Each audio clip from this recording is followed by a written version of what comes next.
to add new slide, changing the size of the slide, and how to change its layout. Okay, so number 1, how to add new slide. As you can see, meron lang tayong isang slide dyan. So, isang paper. So, we have different ways sa pag-add ng slides. So, you can click this button, this cross button, and then makakapag-add na siya ng slide. Or simply, click from your keyboard the Control M.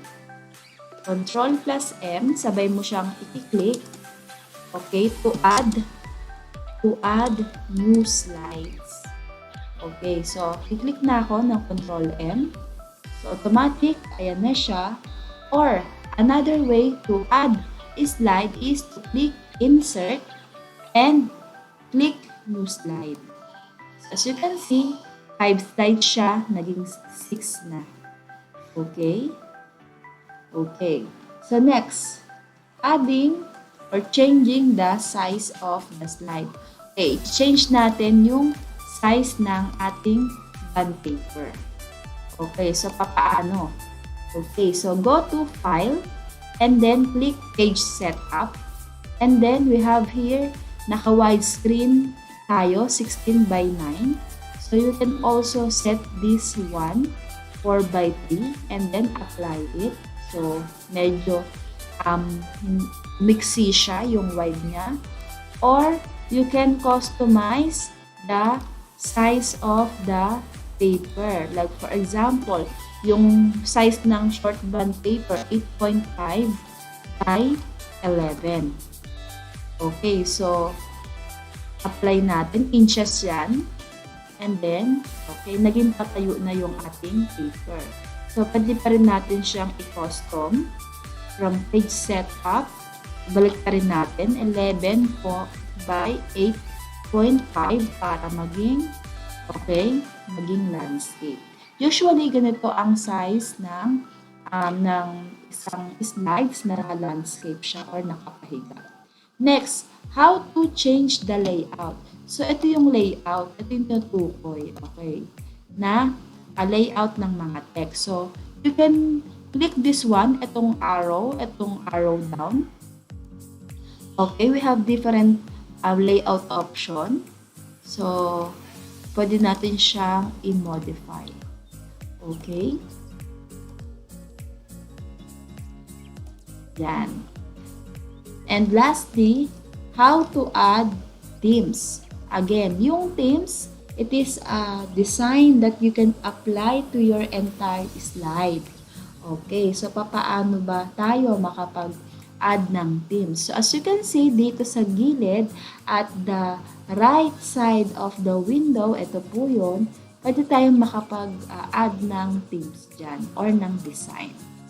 Okay, so ayan yung sample. Okay, so pwede tayo mamili dyan. So automatic, meron na siyang given design at design din sa ating font, sa ating text. Okay, so you have different more layout or themes design. Okay. Now, pwede rin sa option na ito. Another way, you can change this option. Kapag kinilik mo yan, okay, automatic lalabas din naman to. Okay? So now, we have here another way to add themes, import themes. So, ibig sabihin, pag import, maglalagay ka ng design dyan mismo sa iyong slide. So, how? Okay, click this one, import design. And then, okay, so, mag-upload ka. So, bahala kung sa presentation mo or mag-upload ka galing sa iyong slides. So, it's up to you. For example, ito yung gusto kong themes. This one. And then, naglo-loading siya. Again na, yung import theme, okay, papasok ka o maglalagay ka ng design sa mismong slide na galing Pwedeng galing sa Google Drive mo or galing sa mismong computer. So, antayin lang natin siya habang naglo-load.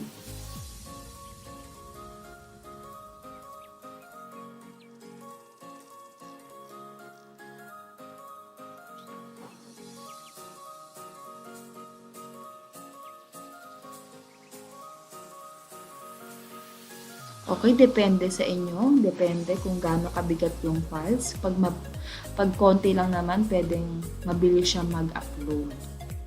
Okay, so antayin lang natin ang pag-upload. Yan.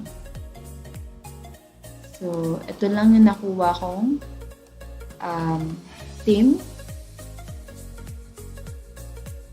Okay. So, parang walang nangyari, no? Again, import theme. Okay, saan ba tayo makakuha?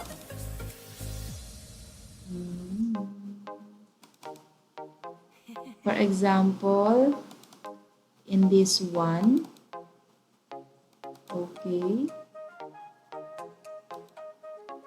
Click natin yan.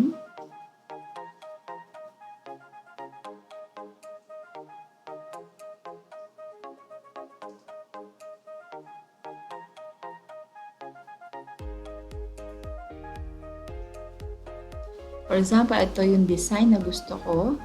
And then, import theme. Okay, so ayan na siya. Okay.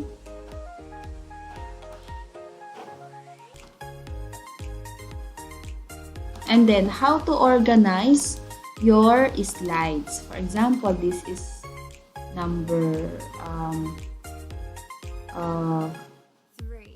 4.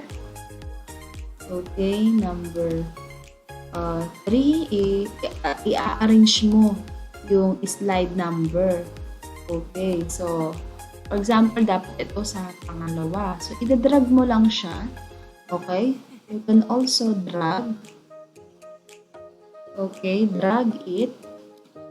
Yan, para maging organized na or ma-arrange yung iyong slide number or slide order. Okay, so you can also right click this one, this slide, and then okay, you can also arrange this one, okay, by move slide to beginning or move slide to end. Okay, and then last, how to save the Google Slide. Again, masisave ang Google Slide, hindi mo na siya i-control S kasi sa bawat pagbabago natin dito sa ating slide, automatic, ayan o, saving o, automatic nasisave siya sa ating Google Drive. Okay? So, ayan, kung ano yung mga pagbabago ko rito na ginagawa, matik na siya